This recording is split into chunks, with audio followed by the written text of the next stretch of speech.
The Final Name, inspired by the murder of Julie Wolanski in Toronto in 1962. This episode is set in Toronto in 1952.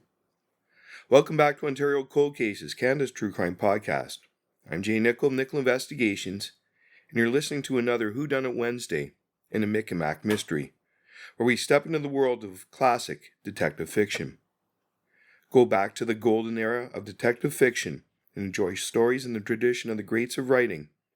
From Agatha Christie to Raymond Chandler to John Creasey, these are short stories I hope you enjoy.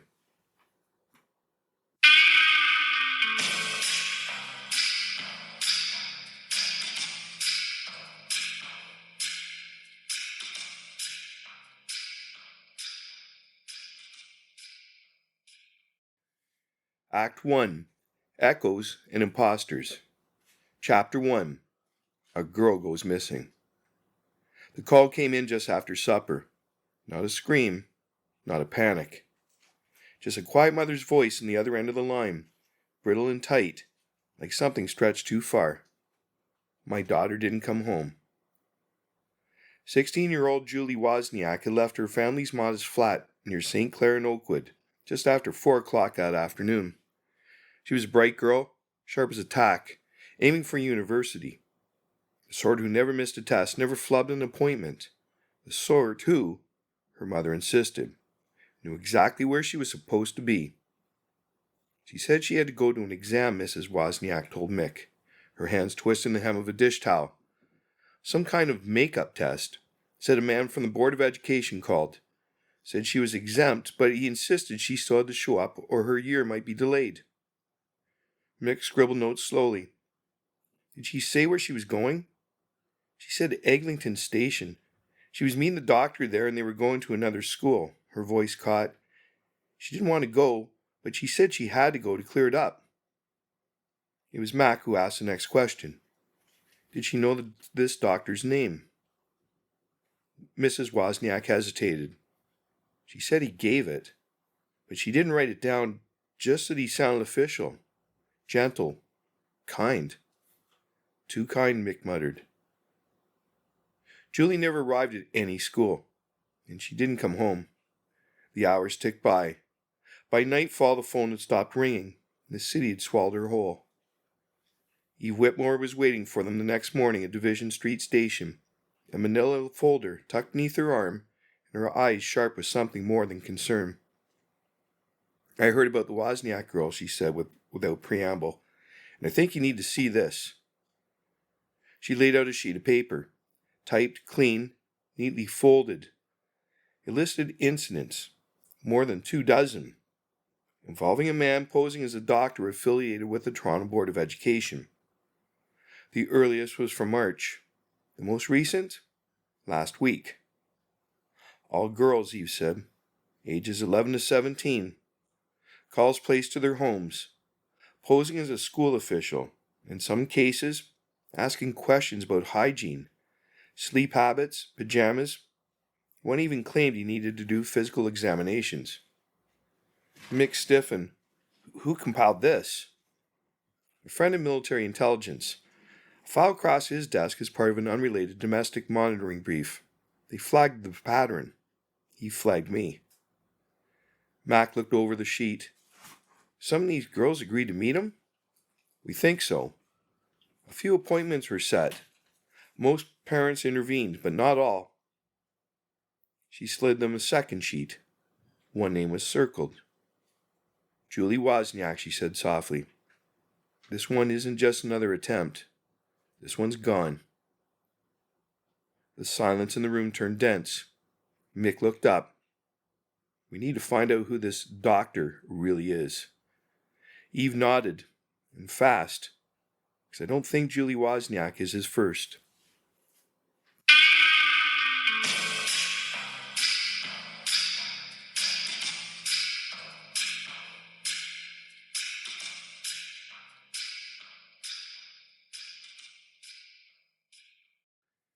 Chapter 2.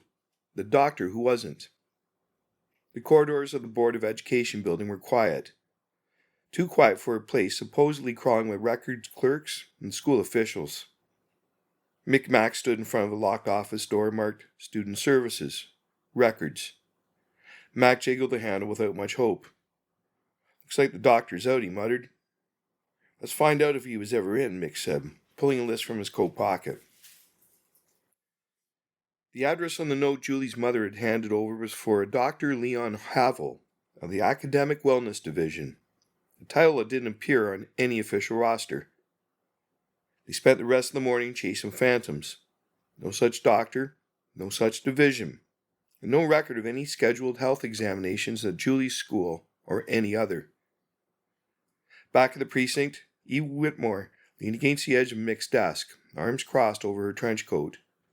She come in like a shadow, no knock, no fanfare, just a faint scent of expensive perfume and classified files.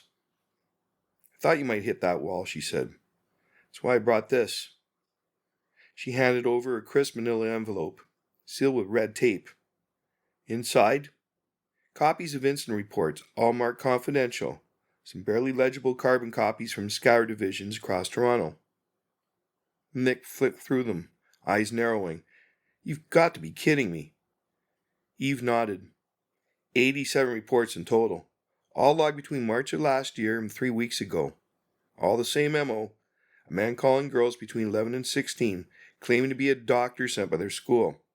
Said he needed to perform a graduation exam or a posture assessment. Mac frowned. And no one connected them? Some did, Eve said, but they buried it. Said it was too inconclusive, not enough for a warrant. One girl's parents went to the police after she got as far as meeting the man outside a Yonge Street cafe. When a friend showed up unexpectedly, he bolted. Did anyone describe him, Mick asked. Eve opened another file.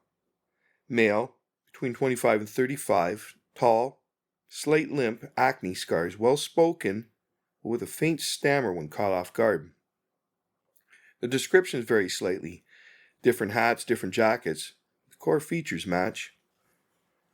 Mac rubbed his chin. That's not just someone playing dress-up. That's someone who studies. Eve continued. He even targeted a modeling agency. To one of the junior receptionists, he was running a health screening for potential print clients. Then a majorette from the Argonauts got a call after a photo appeared in a community newspaper. Mick leaned back. So he's watching. Reading, collecting. Exactly, Eve said. And here's the kicker. Half those girls live within walking distance of Belsize Drive. Mac looked up. You're saying he's based out of the same area Lily Moore was lured from? Eve nodded once. Same neighborhood, same hunting ground. He's never left. He just changed his bait. Mick opened a new page in his notebook and wrote one word at the top. Doctor. Under it, he began to list what they now knew. Fake credentials, access to student details, repeated use of phone calls, multiple aliases, never used the same voice twice. Guy's a chameleon, Mac said. Hard to catch if he's never in one place long. Eve offered a rare smile. Maybe we catch him by staying in one place. She pointed to a page in the file. One of the girls he called last week lives across from a bus stop in Belsize. I have a contact setting up a decoy notice, just like the babysitting board from years ago. We watch. He bites. Mick looked at her with newfound admiration. You're awfully prepared for someone, just passing along a whisper. I've been listening for a long time, she said. Now I think it's time someone else heard him too. Mick tapped his pencil against the desk, eyes on the map. This is the same man. He's gone from whispering to shouting. If we don't stop him soon, Eve said, he won't just shout, he'll scream. Mac folded the notebook Chandler had left them days earlier. It bore a number tied to Belsize. Now they had a pattern, a map, and a plan. And for the first time in a long time, the man who hunted girls from shadows had a name, or at least a place to start.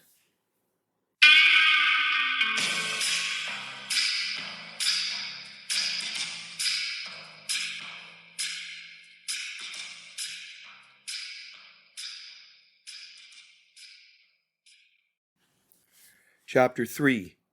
Linda's Case. The envelope was thicker than usual. Eve dropped it on Mick's desk like it weighed more than paper should. A faded red archive stamp ran across the front.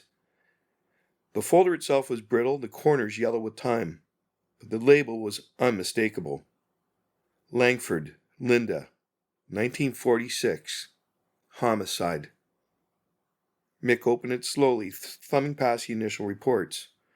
Photos, some sketches, handwritten statements, and fountain pen. The name hit him like a cold wind through an open door.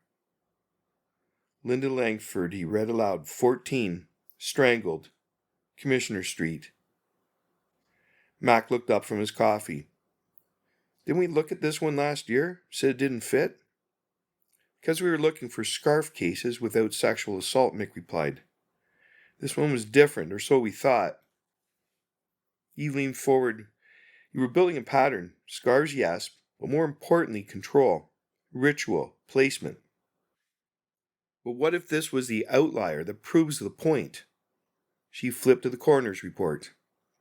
Victim left dance class in Wellesley. Seen boarding the Jane Street bus just before 8:30. Witnesses say she exited around Jane and Annette.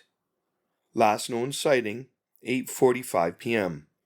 Speaking to a man in a Royal Mail truck. By 11:05, her body's found in Commissioner Street. Partially undressed, scarf knotted tight. Mac's brow furrowed. It's almost identical to Lily, except for the assault.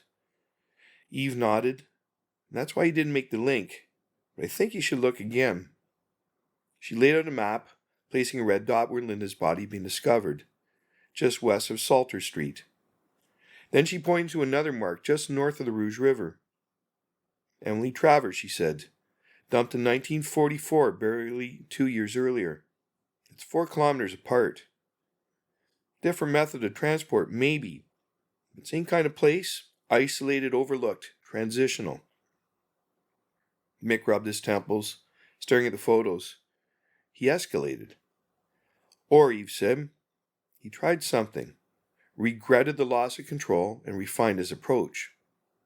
No more mess, no more risk of anything else. Just a scarf. Just enough. Mac whistled low. Same M.O., but we never thought to connect it. Eve nodded. He may have been experimenting. Learning what worked for him, what didn't. Mick returned to the photos. Linda's scarf was silk. The knot, the same tight, low double looped. He flipped to the final autopsy note. Ligature marks identical in placement and depth to those in Travers and Moore cases. Knotted from behind. Victim likely strangled from the back seat of a vehicle. Max squinted at the photo. We have a signature. No, Mick said. We have a ritual. He opened his drawer and pulled out the larger caseboard, the one they only used for long-range patterns. He pinned Linda's fob beside the others. Travers, Moore, Wozniak. 3 girls we knew about, he murmured. One we missed. He watched silently as Mick drew a circle around the dates. 1. A beat, a rhythm. Every few years, Max said softly. Mick stared at the center point, the east end of the city, just beyond where the streetcars run. Then he picked up the phone. Give me Chandler, he said. I think it's time we close the circle.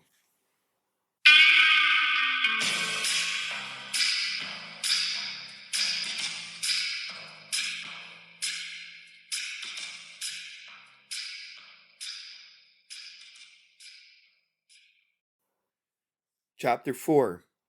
Back to the beginning. The box was dusty, misfiled, nearly thrown out twice. Johnny Chandler found it wedged behind a cabinet in a forgotten basement office, the old city courthouse, where bureaucratic sins went to rot. He set it down on Mick's desk with a thump. It ain't Christmas, but I brought a gift. Mick brushed off the lid, revealing a stack of yellow documents wrapped in twine. The case number is barely legible. A clerk's scrawl on the side read, Closed, 1947. Indecent assaults. Chandler tapped the folder. Pulled from a court archive. Conviction for impersonating a physician. Multiple charges of indecent assault. 3 girls, maybe more. Mack raised an eyebrow. That the guy with the fake stethoscope? Chandler nodded. Claimed he was with the Department of Health. Said the girls needed routine checks to stay in school. When the real doctors got suspicious when a girl asked about a Dr. Hale. Mick flipped through the first few pages. Signed statements, court transcripts, a blurry mugshot. Leonard Hale, Mick read aloud. Born 1925. No prior record. Waiter at the old Royal Arms Hotel. Posed as a medical student. Said he was doing field work. Chandler pulled a matchbook from his coat pocket and dropped it beside the file. Recognize it? Mick turned it over. Queen Street Cafe. The one Chandler had flagged in the Emily Travers case. He was there, Mack asked. Chandler shrugged. Might have been. Or someone tracing his old habits. This guy had a pattern. He liked uniforms, authority, the illusion of trust. Mick scanned further down the report. Sentenced to 3 years. Transferred to minimum security after 6 months due to nonviolent behavior. Then released. No parole hearing on record, Chandler added. No follow-up filed, nothing. Mack blinked. He vanished? No, Chandler said, voice low. He didn't disappear. He changed uniforms. Mick looked up sharply. What do you mean? Last known address? A boarding house on Belsize Drive, Chandler said. You know what's 3 blocks from that? Mack answered before Mick could. The Eglinton subway. Julie Wozniak's last known location. Chandler nodded grimly. Hale was the prototype. The man with the smile, the coat, the soft voice. He didn't stop. He just got better. Mick stared at the photo. Hale's thin, pale face and slanted grin. No fingerprints, he muttered. No police photo match. He slipped right through. Not anymore, Chandler said. The file's open again. Mick closed the folder with care. So we're not chasing a new killer, he said. We're chasing an old one. Chandler lit a cigarette, his eyes fixed on the corkboard behind Mick. He's not just old, he said. He's practiced.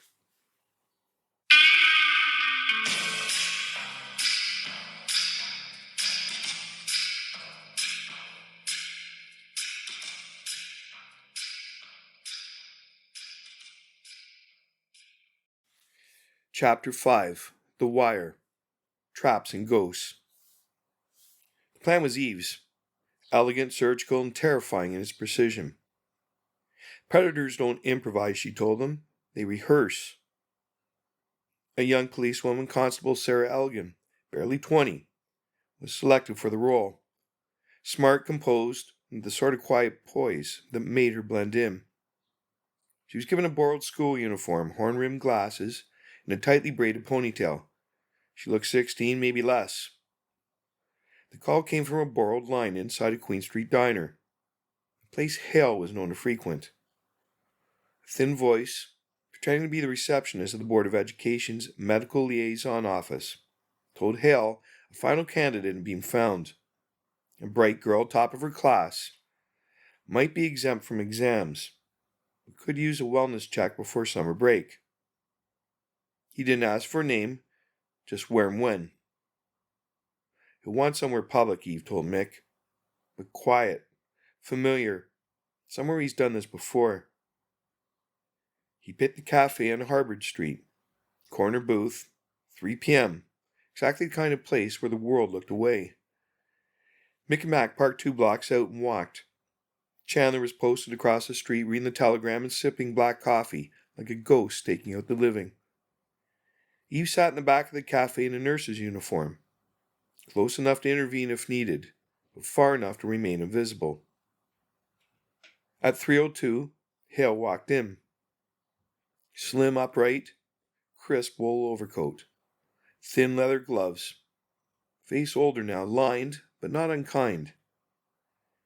His eyes scanned the cafe once, twice, and landed on Sarah. He smiled. It was practice. Polite, not warm. He took a seat across from her, placed his hat carefully beside him, and asked, "Julie, is it?" Sarah smiled nervously. "Yes, sir." He nodded, removed a folder from his coat, and slid it toward her. "It won't take long," he said. "Just a few questions. Routine." From across the street, Mick leaned forward. "Do we go in?" "Not yet," Mac said. "He's still showing us his playbook." 10 minutes passed. Hale never touched her, never even reached across the table. Just questions. The tip of his pen tapping the margin of the form with slow, steady rhythm. "Do you get enough sleep? Do you ever feel faint in gym class? Do you wear pajamas or sleep differently?" Sarah's hands trembled slightly. Eve shifted in her seat. Mick's jaw tightened. "That's enough." But Sarah held her ground. "I don't know why I have to do this," she said softly. "My teacher said I was exempt." Hale's smile froze, just for a moment. Then he gathered his things and stood. "I understand," he said gently. "We'll follow up another way." He tipped his hat, offered a hollow nod, and stepped out into the sunlight. They didn't stop him. They followed instead. He walked with purpose up Huron, down Bloor, 3 side streets toward the fringe of Rosedale. Finally turned up a narrow laneway off Belsize Drive and entered an old brick boarding house with a faded green door. 5 minutes later, Mick Mack knocked. An elderly woman answered, apron covered in flour. "Leonard Hale," she repeated. "Yes, he's here, rents the attic. Quiet man, reads a lot." They climbed the stairs. No warrant, just instinct. The attic door wasn't locked. Inside, the light was dim, the curtains drawn. The air smelled faintly of shaving cream, dust, and cedar. What they saw stopped them cold. The far wall was covered in newspaper clippings, faded, folded, pinned with neat brass tacks. Obituaries, missing posters, headlines: "Girl vanishes after exam call. Tragedy in Unionville." Matchbooks lined a small shelf, cafe names handwritten inside each one. And scarves, dozens of them, folded, hung, tied in careful, deliberate knots. Mick exhaled. "This isn't a home." Mac nodded grimly. "It's a shrine." Footsteps creaked behind them. Eve stood in the doorway, eyes dark. "You've seen the inside of his mind," she said quietly. Then from below a sound. The front door. A cough. Footsteps rising. Mick drew his revolver. Mac stepped to the side. Leonard Hale reached the landing, saw them standing there. He froze. No fear, no confusion. Just that same polite, patient smile. "Well," he said, "this is awkward."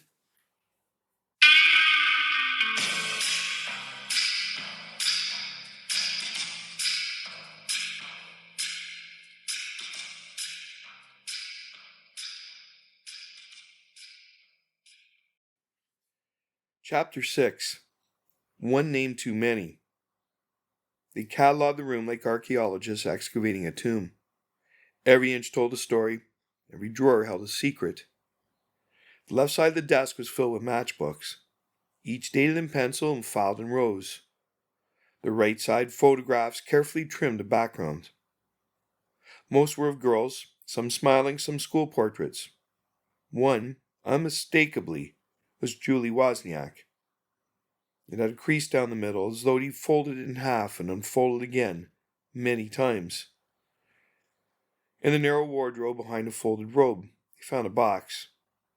Inside, scarf fragments, all different, all knotted the same way, twice behind the neck, tight enough to bruise. One pair of children's shoes stood out, small black, still bearing the imprint of walking. Eve knelt beside the box and pulled one shoe free. The label on the inside read, Langford & Co., size 3. A note tucked into the toe, Jane Street, January 18. Linda Langford. The girl from 1946. The girl they had almost forgotten. The walls were lined with names, coded, scrawled, listed like a ledger. Some with stars beside them, some underlined, some crossed out. Kept track, Mac said, voice flat. Of who he tried, Mick said, and who he took. They found a false drawer at the back of the desk. Inside, a gold locket with initials, J.W. A hospital appointment card for Dr. L. Hale. And a postcard, identical to the one from the Emily Travers case. On the back in the same script. She liked the quiet. They always do. They arrested him in silence. He didn't protest, didn't speak. In the interrogation room, Leonard Hale sat with his hands folded, legs crossed like he was waiting for a dinner reservation. Mac paced behind the one-way mirror. He's smug. He thinks he's smarter than us. He is smart, Eve said softly. Mick turned. You want to talk to him? She shook her head. I already did. They looked at her. He asked me if I like dogs. Silence. She took a breath, gathered her coat, and walked out. Inside the room, Hale smiled faintly as the door closed. Mac leaned on the edge of the desk and looked at Mick. We got him. Mick shook his head slowly. No, he said. We stopped him. But the silence goes deeper than this room. He turned back the evidence to the names, to the girls. Some had faces, some didn't. And one name still echoed, a name that wasn't on the wall. Yet. Epilogue. Open doors. The newspapers got their headline, City Monster Caught. Dr. Hale charged in 2 murders. Hale was tied conclusively to Julie and Linda. The photos, the shoes, the scarf knots, the matchbooks, the route logs, the boarding house accounts. There would be no trial.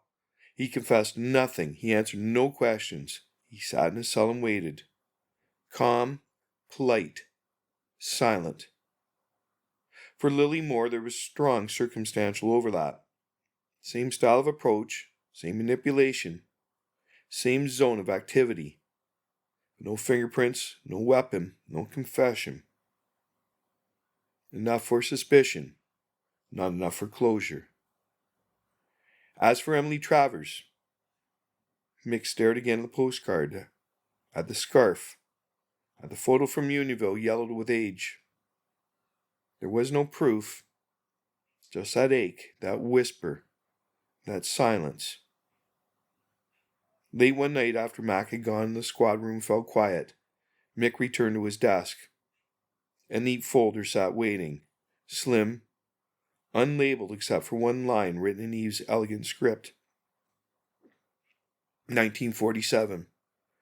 Anderson. He opened it. A black and white photograph. A police report, a girl's name. Mick read it once, twice, then leaned back in his chair and looked up into the dim ceiling light. The first girl, he said aloud. He didn't expect an answer, but something in the silence felt different, like it had just opened his eyes. The end. Ontario Cold Cases, Canada's True Crime Podcast. Available wherever you listen to your favorite podcasts. Subscribe to Ontario Cold Cases today so you never miss an episode. Please share your thoughts and questions in the comments.